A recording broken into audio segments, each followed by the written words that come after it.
क्या आप यह नहीं जानते हैं कि कुल देवता या कुल देवी कहते किसे हैं? इनकी स्थापना घर में कहाँ करें? साथ ही इनको स्थापित करने का जायज कोण घर का कौन सा है? आपके दैनिक पूजा वाली देवी देवता की प्रतिमा पूजा घर के किस कोण में रहे तो अच्छा हो? क्या पूजा घर में ही कुल देवता की स्थापना जायज है? पूजा करते समय आपका मुख किस दिशा में हो जिससे आपको और आपके पूरे परिवार को इसका लाभ प्राप्त हो सके? पूजा घर का द्वार वास्तु के अनुकूल किस दिशा में होना चाहिए? अगर आप जानना चाहते हैं इन सभी बातों की सही जानकारी तो आज आप जायज वीडियो देख रहे हैं। नमस्कार, हम हैं मिंटू बाबा और आप देख रहे हैं आप सभी का अपना चैनल प्रवीण ज्योतिष। और आज हम आपको बतावेंगे कुल देवता या कुल देवी से संबंधित सही जानकारी। साथ ही पूजा करने के समय आपका मुख किस दिशा में हो जिससे धन का लाभ हो, स्वास्थ्य का लाभ हो, आपके घर में समृद्धि आती रहे, इसके बारे में भी। तो अगर आप इस चैनल पर नए हैं तो चैनल को सब्सक्राइब अवश्य कीजिए, क्योंकि मैं इसी तरह का वीडियो बराबर डालता रहता हूँ।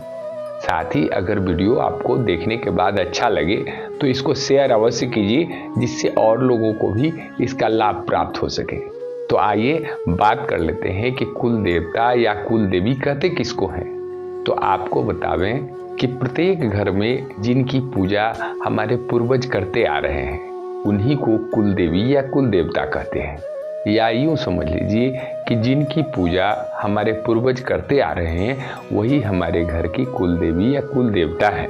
कुल देवी या कुल देवता भिन्न भिन्न प्रकार के हैं, सभी के अपने अपने कुल देवी या कुल देवता होते हैं।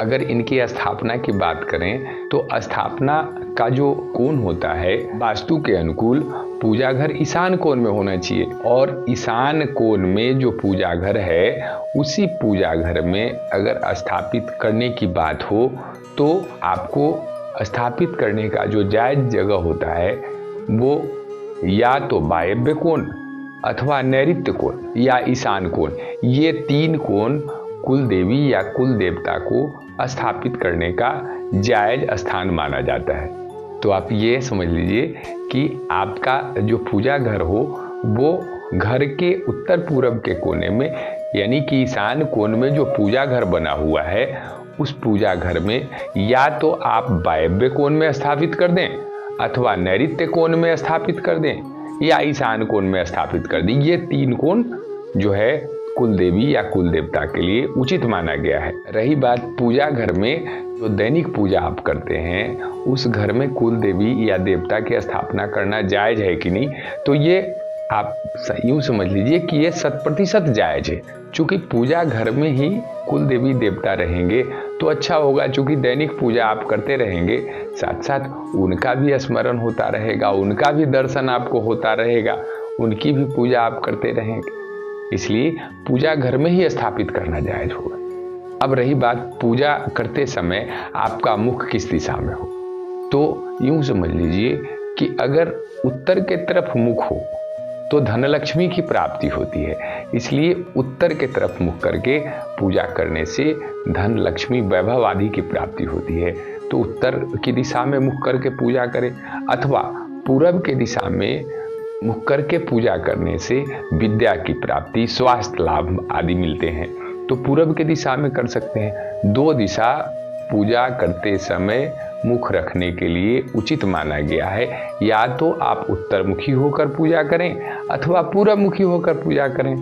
अब छठी बात कि पूजा घर का द्वार किस दिशा में हो, तो वास्तु के अनुकूल पूजा घर का जो द्वार है वो उत्तर या पूरब के दिशा में उचित माना गया है। तो अब आप पूजा घर का जो द्वार है उसमें संदेह न करें, दक्षिण पश्चिम तो रखना नहीं चाहिए, पूरब या उत्तर की तरफ रखना चाहिए। पूरब से जब आप प्रवेश करते हैं तो पश्चिम की तरफ आपका मुख होता है, उत्तर से प्रवेश करते हैं तो दक्षिण की तरफ मुख होता है। और दोनों स्थिति में अगर आप वायव्य कोण में कुल देवता को रखते हैं और उत्तर की तरफ से आपका पूजा घर का प्रवेश द्वार है तो कुल देवता आपके दाहिने साइड में आएंगे, और पूरब की तरफ से है तो आपके कुल देवता आपके सामने नजर आएंगे। दोनों ही परिस्थिति में आपको पूजा उत्तरमुखी करने में जायज होगा। अब रही बात कि दैनिक पूजा जो करें तो उसके लिए जो आपके घर में प्रतिमा आदि है, जो चित्र आदि है भगवान का, जो विग्रह आदि है तो उसकी स्थापना कहाँ करें, तो उसको आप ईशान कोण में कर लें। ईशान कोण में करेंगे तो फिर वहाँ आप उत्तरमुखी होकर पूजा कर सकते हैं, वो भी आपको लाभ करेगा। दूसरा, कुल देवी देवता अगर वायव्य कोण में हो या नैऋत्य कोण में हो तो सूर्य का प्रकाश सीधे कुल देवी देवता पर पड़ता है, जिसके कारण वो अत्यंत शक्तिशाली हो जाते हैं और उनके सामने जो आप अपनी समस्या रखते हैं उसको कुल देवी देवता अवश्य पूरा करते हैं। इसलिए पूरब या उत्तर का द्वार बहुत अच्छा माना गया है, वास्तु के अनुकूल भी।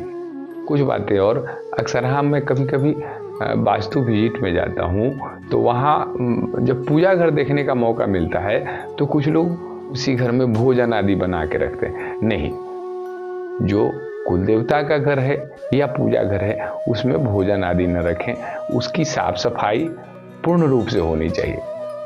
इसलिए पूर्ण रूप से साफ सफाई रखें, क्योंकि आपके वो देवता है, वो आपके आराध्य हैं, आपके जो पूर्वज हैं वो उनको पूजते आए हैं, उनको सम्मान देते आए हैं और आप उसमें भोजन आदि रखते हैं, अच्छी बात नहीं।